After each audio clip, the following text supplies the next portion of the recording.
Hola, aquí contentos de estar nuevamente con ustedes para compartir otro de los videos que alojamos en este muy modesto canal que se llama, o que le dimos el nombre de Linceo, para compartir inquietudes vinculadas con el cruce entre filosofía, literatura, historia, una visión amplia de la cultura, respecto a muchas cuestiones que ya hemos compartido en los últimos meses, desde comunicaciones online, y en este caso, bueno, iniciando el nuevo año en este mundo tan atribulado por la angustia y la incertidumbre, continuaremos con este tipo de propuestas de interés sobre lo filosófico, lo literario. En este caso lo haremos a partir de un ejemplo de un cruce entre literatura, historia, una perspectiva de cierta mirada filosófica sobre el cuento de Herman Melville, Bartleby el escribiente. Es un ejemplo de un texto literario envuelto en un enigma famoso en cuanto a su interpretación, en cuanto a su significado.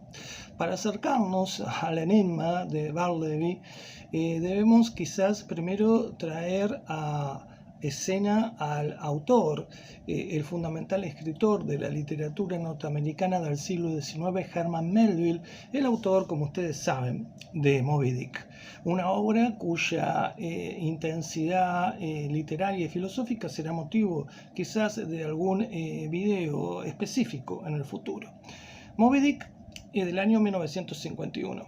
Alude a la famosa y obsesionada búsqueda de la captura de una ballena blanca por parte de ese singular personaje, el capitán Ahab, con una pata hecha de una parte de hueso de cachalote, donde la búsqueda de la ballena involucra la venganza, pero también se relaciona con una aventura náutica, con un espíritu aventurero que se proyecta hacia los lejanos y riesgosos océanos. Y esto ya tiene un trasfondo biográfico, porque el propio Melville en su juventud fue marino, ya sea de buques mercantes, barcos balleneros e incluso barcos de línea militares. Ocurre que Herman Melville nace en New York en 1819 y muere en esta ciudad en 1891. Es muy significativo atender primero a esta historia previa de Melville para que lo veamos como el sustrato, el humus, la matriz desde la cual aflorará después el argumento y el enigma de Bartleby el escribiente. Melville venía de una familia cuyo padre era de origen protestante, su madre calvinista. Esto explica que siendo muy niño tuviera ya un intenso conocimiento de la Biblia. Inicia algunos trabajos en su adolescencia, pero luego lo atrae el llamado de la aventura y del mar. Así se embarca.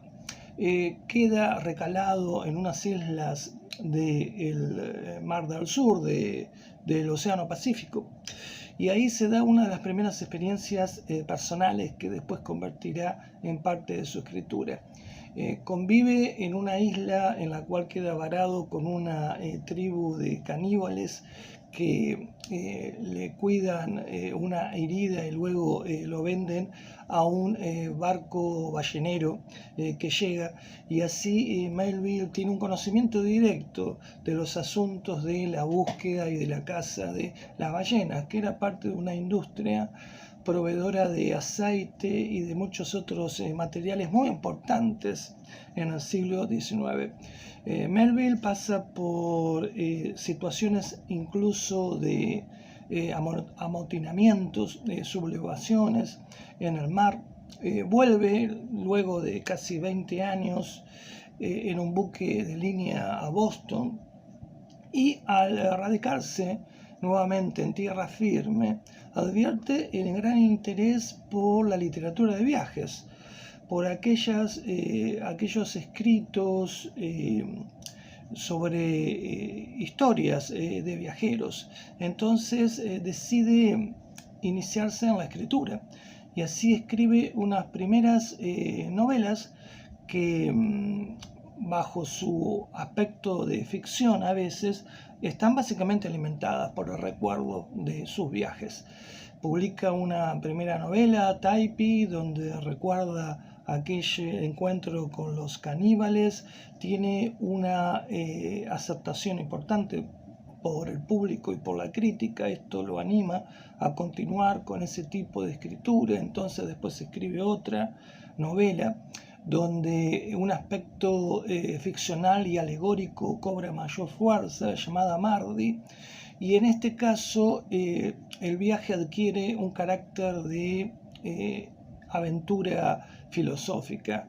No fue del agrado como la obra anterior por parte del público, y esto inicia cierta retracción en el éxito o el interés por las nuevas obras de esta temática viajera por parte de Melville.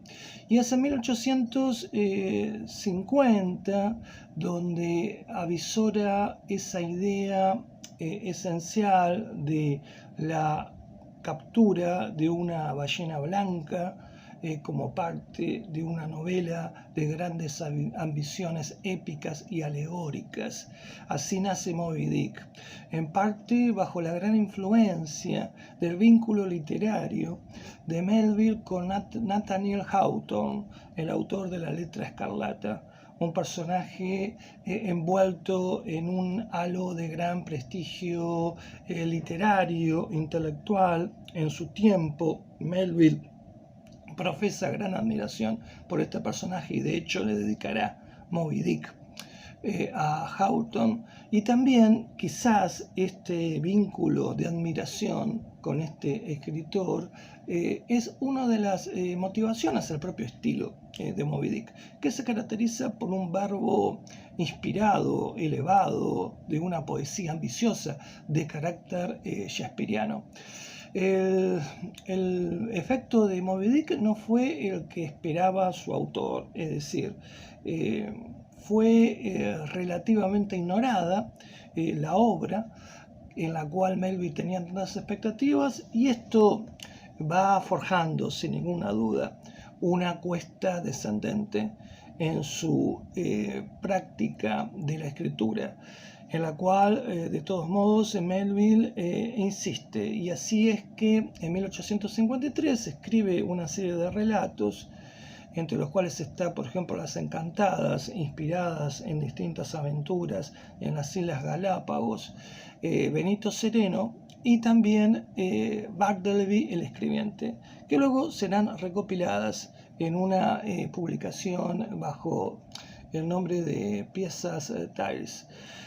Bartleby el Escribiente es entonces ese relato donde Melville urde una historia que nos acercará a esa situación del enigma de la interpretación, como antes les comentaba, que para intentar resolverlo o para aportar un intento de resolver ese enigma, debemos quizás ingresar en una lectura amplia donde el texto literario se abre hacia coordenadas de tipo contextual, histórico, filosófico, que trascienden una mera reconstrucción y consideración del texto literario como dispositivo formal encerrado en sí mismo. De hecho, ante la lectura de Bartleby el Escribiente, se han alimentado distintas interpretaciones, y quizás lo rico de este tipo de lectura es, por un lado, conducirnos a un ejercicio de encuentro entre la literatura y otras miradas posibles, y además no pretender imponer una interpretación, sino aumentar el espectro de las interpretaciones posibles. Pero interpretaciones respecto a Bartleby el escribiente. ¿A qué historia? ¿A qué situación narrativa? Entonces, bueno, Bartleby el escribiente se construye a partir de una historia en la cual su centro inicial es su voz narradora anónima, que es un abogado anciano de un estudio, de un bufete de Wall Street a mediados del siglo XIX.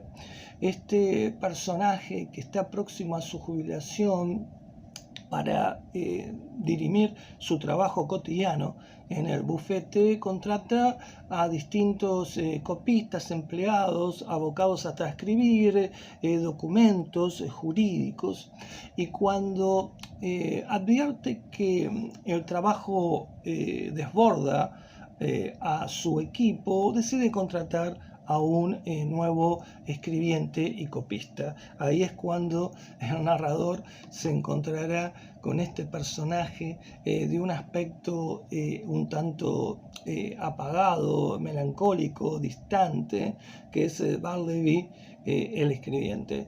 En un principio, Bartleby muestra total eficacia, total adaptación a la rutina de copia de nuevos documentos, hasta que en cierto momento acontece algo de lo inesperado, que quiebra la sucesión lógica de lo esperable. Y a partir de esta irrupción del acontecimiento, de lo imprevisto, es cuando Bartleby empieza a encarnar la figura de un personaje literario que va a sostener ese enigma del significado, el porqué de su acción, cuál es la acción inesperada por parte de Bartleby. Bueno, esto quizás lo mejor sería que lo sonsaquemos del propio texto. Entonces, iremos a un momento del texto en el cual podemos encontrarnos con esa actitud inesperada por parte del escribiente de Bartleby. Siempre esto es narrado por esa voz anónima del abogado dueño del bufete que antes en Wall Street, que antes les comentaba. Entonces, dentro del relato, en un momento especialmente estratégico, se refiere lo siguiente: al tercer día de su estada, y antes de que fuera necesario examinar lo escrito por él, la prisa por completar un trabajito que tenía entre manos me hizo llamar súbitamente a Bartleby. En el apuro y en la justificada expectativa de una obediencia inmediata, yo estaba en el escritorio con la cabeza inclinada sobre el original y con la copia en la mano derecha, algo nerviosamente extendida. De modo que, al surgir de su retiro, Bartleby pudiera tomarla y seguir el trabajo sin dilaciones. En esta actitud estaba cuando le dije que le debía hacer, esto es, examinar un breve escrito conmigo. Imaginen mi sorpresa, mi consternación, cuando sin moverse de su ángulo, Bartleby, con una voz singularmente suave y firme, replicó: preferiría no hacerlo. Aquí está el famoso acto inesperado por parte de Bartleby. Me quedé un rato en silencio, perfecto, ordenando mis atónitas facultades. Primero, se me ocurrió que mis oídos me engañaban o que Bartleby no había entendido mis palabras. Repetí la orden con la mayor claridad posible, pero con claridad se repitió la respuesta: preferiría no hacerlo. I would prefer not to. Preferiría no hacerlo. Repetí como un eco, poniéndome de pie, excitadísimo, y cruzando el cuarto a grandes pasos. ¿Qué quiere decir con eso? Está loco. Necesito que me ayude a confrontar esta página. Tómela. Y se la alcancé. Preferiría no hacerlo, dijo. Lo miré con atención. Su rostro estaba tranquilo, sus ojos grises, vagamente serenos. Ni un rasgo denotaba agitación. Si hubiera habido en su actitud la menor incomodidad, enojo, impaciencia o impertinencia, en otras palabras, si hubiera habido en cualquier manifestación normalmente humana, yo lo hubiera despedido en forma violenta. Pero, dadas las circunstancias, hubiera sido como poner en la calle a mi pálido busto de yeso de Cicerón. Me quedé mirándolo un largo rato mientras él seguía escribiendo y luego volví a mi escritorio. Esto es rarísimo, pensé. ¿Qué hacer? Mis asuntos eran urgentes. Resolví olvidar aquello, reservándolo para algún momento libre en el futuro. Llamé al otro cuarto a otro de sus empleados y pronto examinamos el escrito. Poco después, Bartleby concluyó. 4 documentos extensos, copias cuadriplicadas de testimonios, dados ante mí durante una semana en la Cancillería de la Corte. Era necesario examinarlos. El pleito era importante y una gran precisión era indispensable. Teniendo todo listo, llamé a sus otros empleados, Tarky, Nippers, Hingernat, que estaban en el otro cuarto, pensando poner en manos de mis 4 amanuenses las 4 copias mientras yo leyera el original. Tarky, Nippers, Hingernat estaban sentados en fila, cada uno con su documento en la mano, cuando le dije a Bartleby que se uniera al interesante grupo. Bartleby: pronto, estoy esperando. Oí el arrastre de su silla sobre el piso desnudo, y el hombre no tardó en aparecer a la entrada de su ermita. ¿En qué le puedo ser útil?, dijo apaciblemente. Las copias, dije con apuro. Vamos a examinarlas. Tome. Y le alargué la 4ª copia. Preferiría no hacerlo, dijo, y dócilmente desapareció detrás de su biombo. Por algunos momentos me convertí en una estatua de sal, a la cabeza de mi columna de amanuenses sentados. Vuelto en mí, avancé hacia el biombo a indagar el motivo de esa extraordinaria conducta. ¿Por qué rehúsa?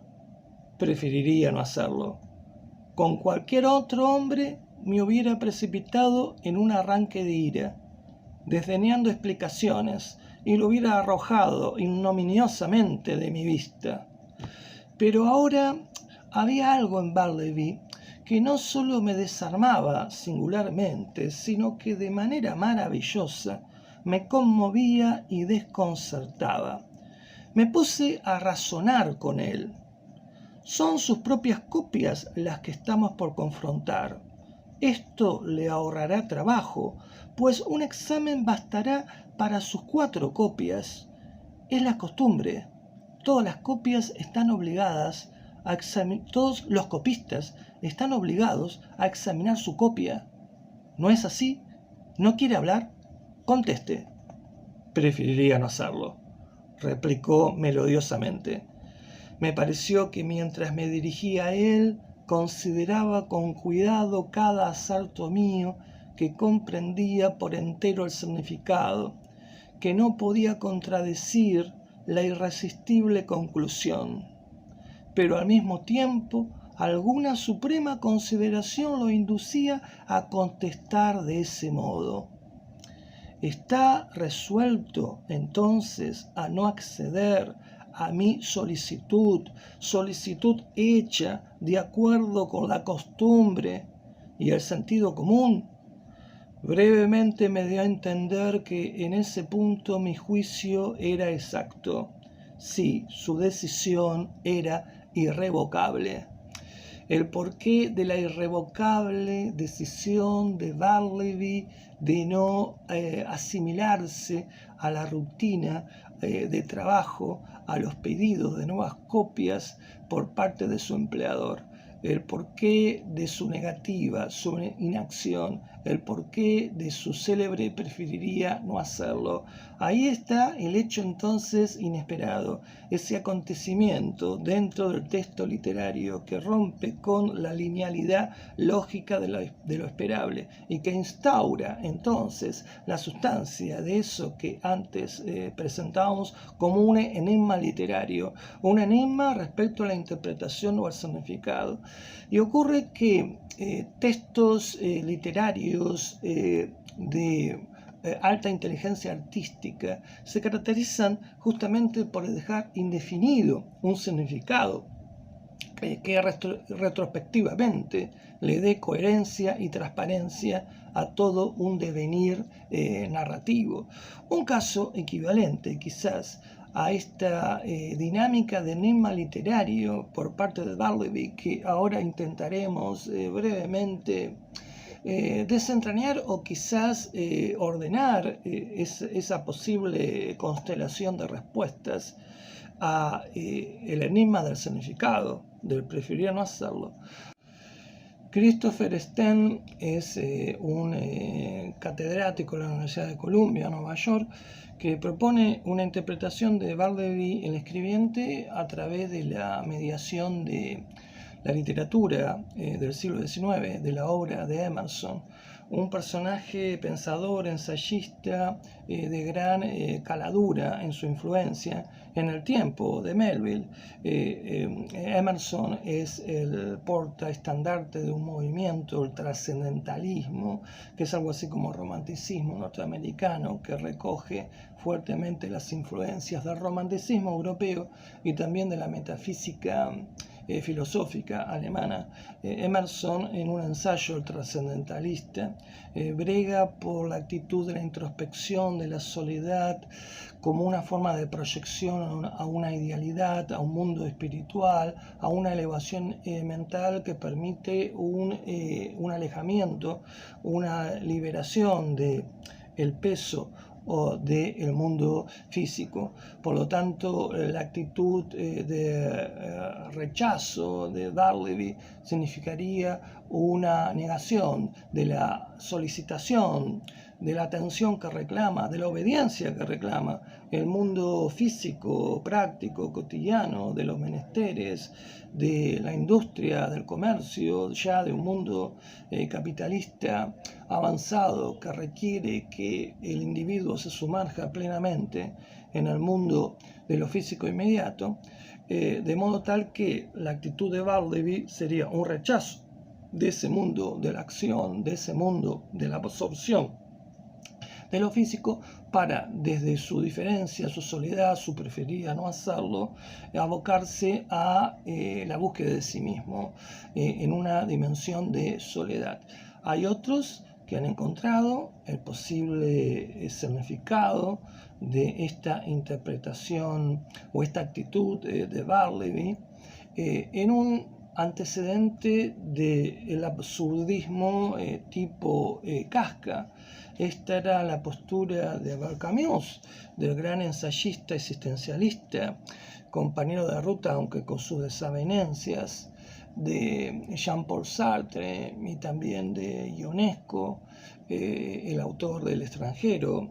Camus postulaba que Barleby, el escribiente, es el antecedente del existencialismo del siglo XX. Es una actitud en apariencia absurda, la de Barleby, pero en esa actitud se cifra una apelación a la propia libertad y un rechazo a un sistema de cosas mecanizados que impone repetición y obediencia.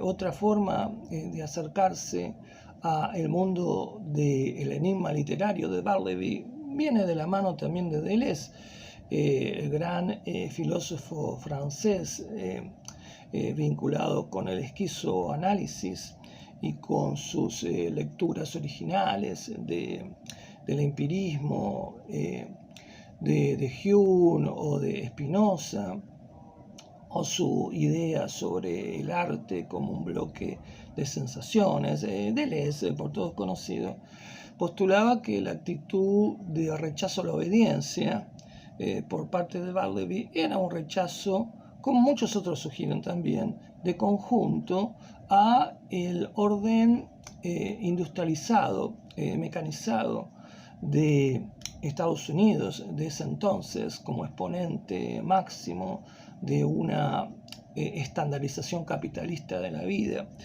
de modo tal que Deleuze sugiere que Bartleby sería algo así como el médico, por su actitud de libertad, de rechazo, de desafiante inacción. Bartleby sería algo así como el médico que busca curar la enfermedad del alma americana. Antes de proponer quizás otra posible interpretación de tipo personal que no pretende invalidar nada, sino simplemente, como dijimos, ampliar el espectro de la posible comprensión del enigma del significado de Bartleby.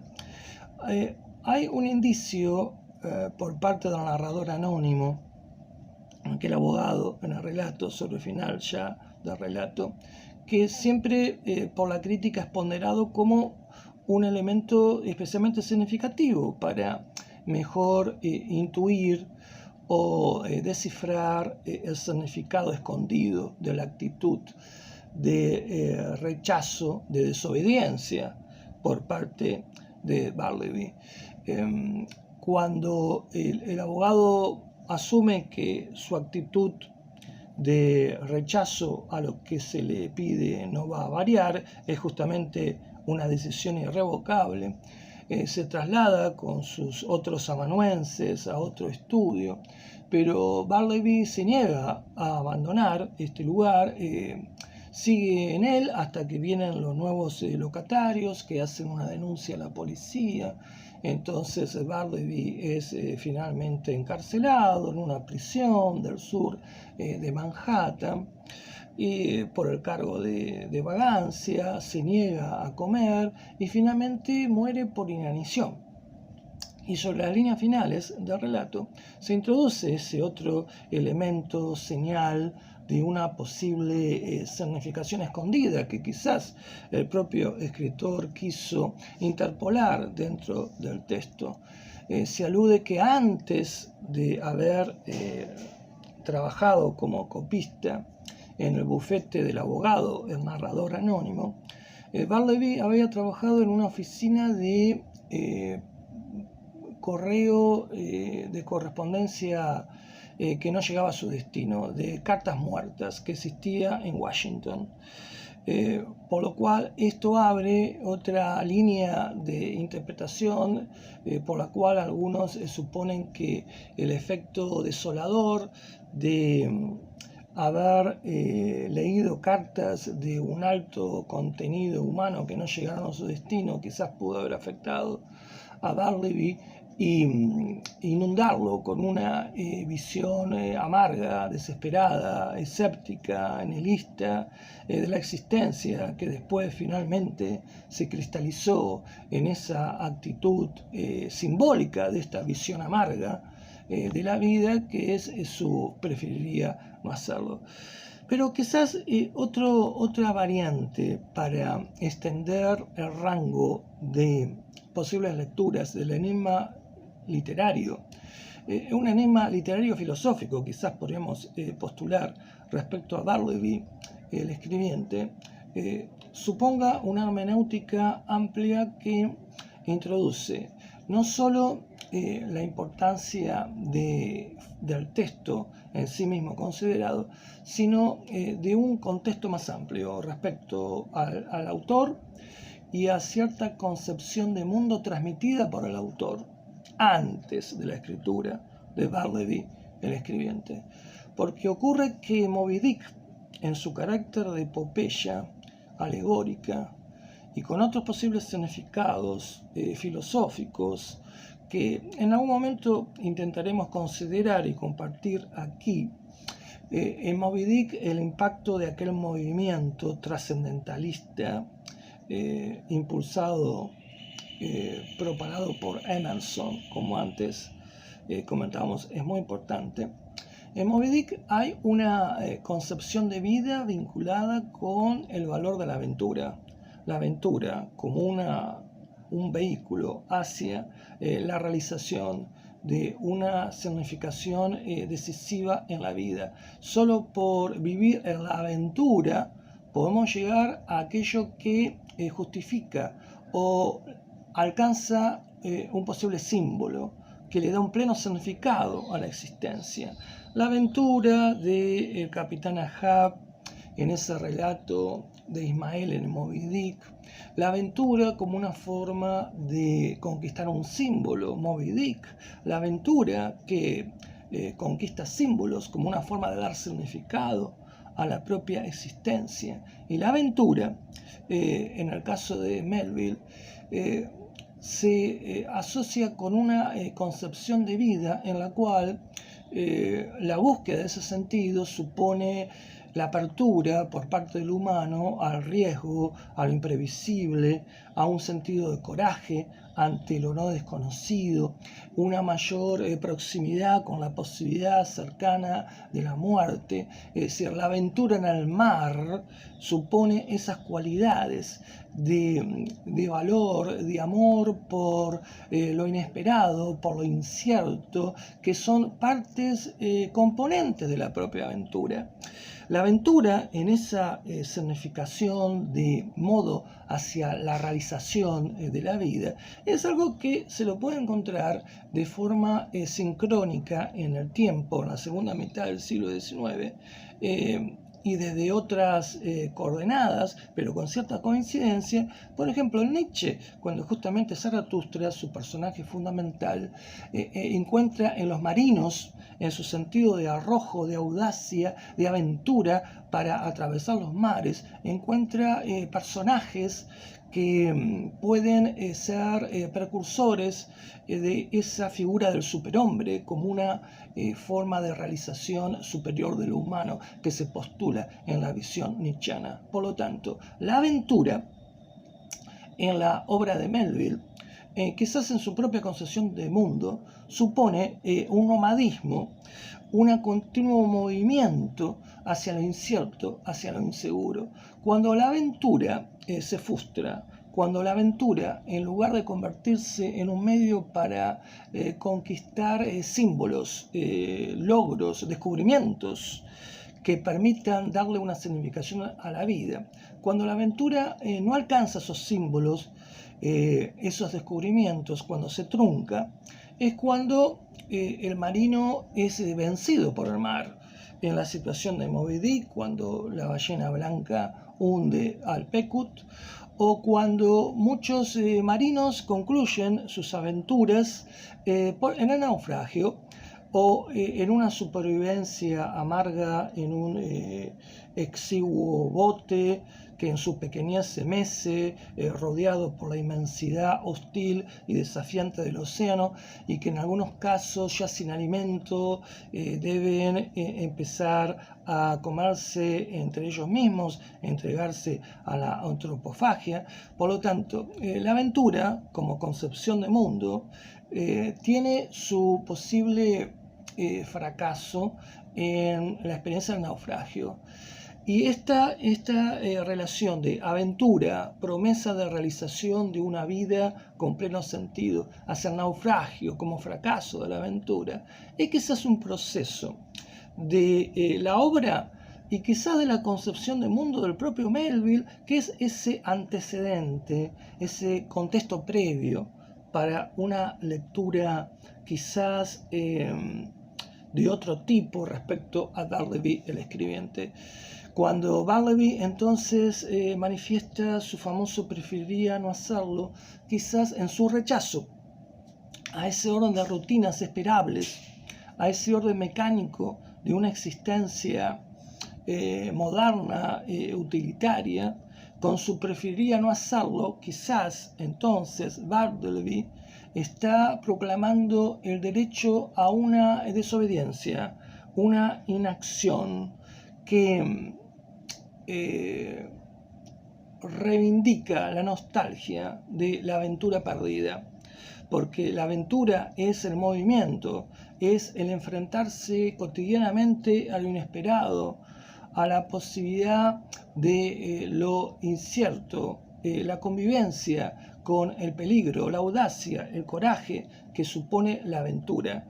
Lo contrario de la aventura, la situación de pérdida de la aventura, en este sentido existencial, es la vida de lo previsible, lo repetido, lo cotidiano, lo mecanizado, donde todos los días ya dentro de una sociedad como la sociedad laboral, fabril, moderna, tenemos, es decir, una situación de acciones que se repiten de forma previsible cotidianamente, frente entonces al aparato de el trabajo rutinario y repetido, sin aventura, que Barleby encuentra en Wall Street, un Barleby que tendría detrás las propias nostalgias de su creador, al decir prefería no hacerlo, está con su desobediencia a inmovilidad, tomando distancia, rechazando la aceptación de la pérdida de la aventura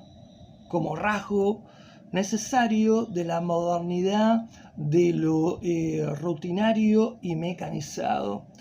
Y esa pérdida de la aventura quizás también se expresa en la propia vida de Melville, cuando éste, ya consciente de que su buena estrella en la escritura había pasado, porque no era un escritor muy reclamado ya en su tiempo, consiguió por algunas influencias un trabajo como inspector de aduanas en New York, que fue el que mantuvo hasta el final de su vida y con lo cual pudo también mantener a su familia. Eso es algo, esa distancia entre ese trabajo obligadamente rutinario de Melville y su sentido anterior de la aventura, es algo que también lo sorprende a Borges cuando lo recuerda en algunas reseñas, y que también quizás también avala esa actitud de Barleby como una forma de rechazo por parte del propio Melville respecto a ese destino que exige la rutina y la repetición diaria tan distinta de la vida abierta hacia lo inesperado de la aventura. La pérdida de la aventura, la nostalgia por la aventura perdida y por lo tanto rechazo a seguir con la rutina, que justamente es lo que liquida ese sentido de la aventura. En Barleby decíamos que también termina con su negativa a comer y finalmente a morir de hambre. La situación que acontecía con muchos que aceptaron la aventura en el mar, pero que en el fracaso de la aventura, en un bote, languidecen hasta morir de hambre en muchos casos. Por lo tanto, la muerte por hambre por parte del propio Barleby es quizás consecuencia extrema de esa nostalgia, de ese anhelo de una aventura que ya no es, y por lo tanto Barleby, con su prefería no hacerlo, manifiesta su rechazo a aceptar la repetición, la obediencia que consolida ese orden previsible de los hechos, que es una negación de la aventura, en su carácter siempre abierto a lo nuevo, lo peligroso y lo inesperado. Y esa relación de Barleby con las cartas muertas, con las cartas que no llegaban a su destino. En el siglo XIX esto era un hecho muy significativo. Miles de cartas por día llegaban a esa oficina, porque eran cartas que no habían llegado a su destino por distintas razones, porque el destinatario había muerto, se había trasladado, porque habían sido anotados mal los datos, por parte del remitente. Entonces todas esas cartas terminaban en la oficina de las cartas muertas en Washington. Legalmente los empleados de esta oficina estaban autorizados para abrir las cartas, para violar la privacidad, para sonsacar posibles elementos que les permitieran hacer que las cartas llegaran finalmente a su destino. Había muchas que finalmente no llegaban, entonces se convertían en papel reciclado o en objetos que en algunos casos eran destinados a la venta.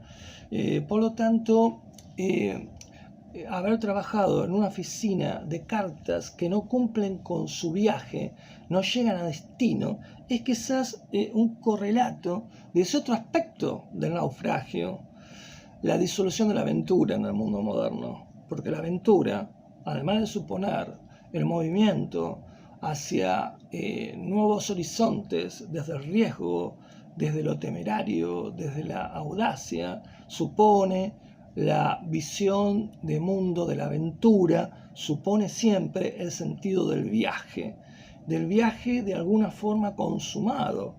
Y aquellas cartas que Bartleby conocía en una etapa de su vida a diario eran cartas que testimoniaban viajes no realizados, viajes que no habían llegado a su destino. Otra forma también de entender lo que quiebra la aventura. Si la aventura es viaje y ese viaje no se plasma, no llega a su destino, a descubrimientos que hagan de la aventura una forma de dar sentido a la propia existencia, la aventura colapsa. Y en el mundo moderno la aventura colapsa. Su sentido de mundo naufragan. Por el contrario, el mundo de lo previsible, el mundo de la rutina, el mundo de la exigencia que instaura continuamente lo mismo, es por lo tanto una sociedad de repeticiones, de permanencias, de un sentido ya instituido que impide que la aventura sea ese movimiento hacia la búsqueda de lo aún no manifestado, de lo que aún no se ha expresado.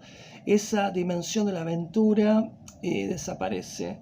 Y quizás Bartleby, imbuido por esa nostalgia que quizás sea la del propio Melville, de ese mundo abierto a la aventura, ahora atrapado por un mundo rutinario que niega la aventura frente a la orden de repetir acciones, repetir formas que consolidan ese mundo mecánico, rutinario, sin aventura. Quizás por todo eso la actitud final de Melville sería: preferiría no hacerlo, preferiría no asimilarme a un orden de cosas que es la cotidiana disolución de un perdido sentido de la aventura. Quizás es otra posible interpretación para situarlo en ese espectro de muchas visiones que nacen del fenómeno de un enigma literario,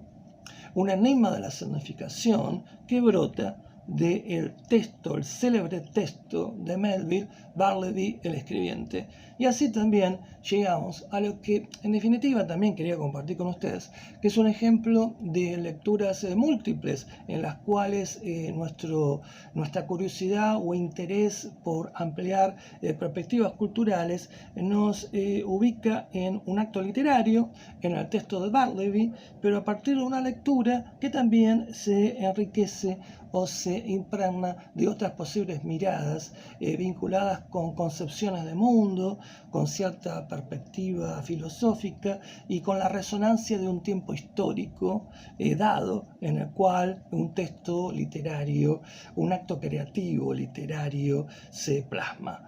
Bien, esto ha sido entonces este nuevo encuentro. Si han llegado hasta acá, les agradezco mucho por compartir esta búsqueda de multiplicar saberes, lectura, descubrimientos y una gimnasia constante de la curiosidad. Bueno, seguiremos en esto dentro de nuestras limitadas posibilidades. Les envío un gran abrazo y será entonces hasta el próximo encuentro, el próximo video, que ya lo estamos pensando, y que si se suscriben y también activan esa famosa campanita, pueden enterarse rápidamente y quizás compartir esto que estamos aquí tratando de generar. Les envío entonces un gran abrazo y será hasta el próximo encuentro.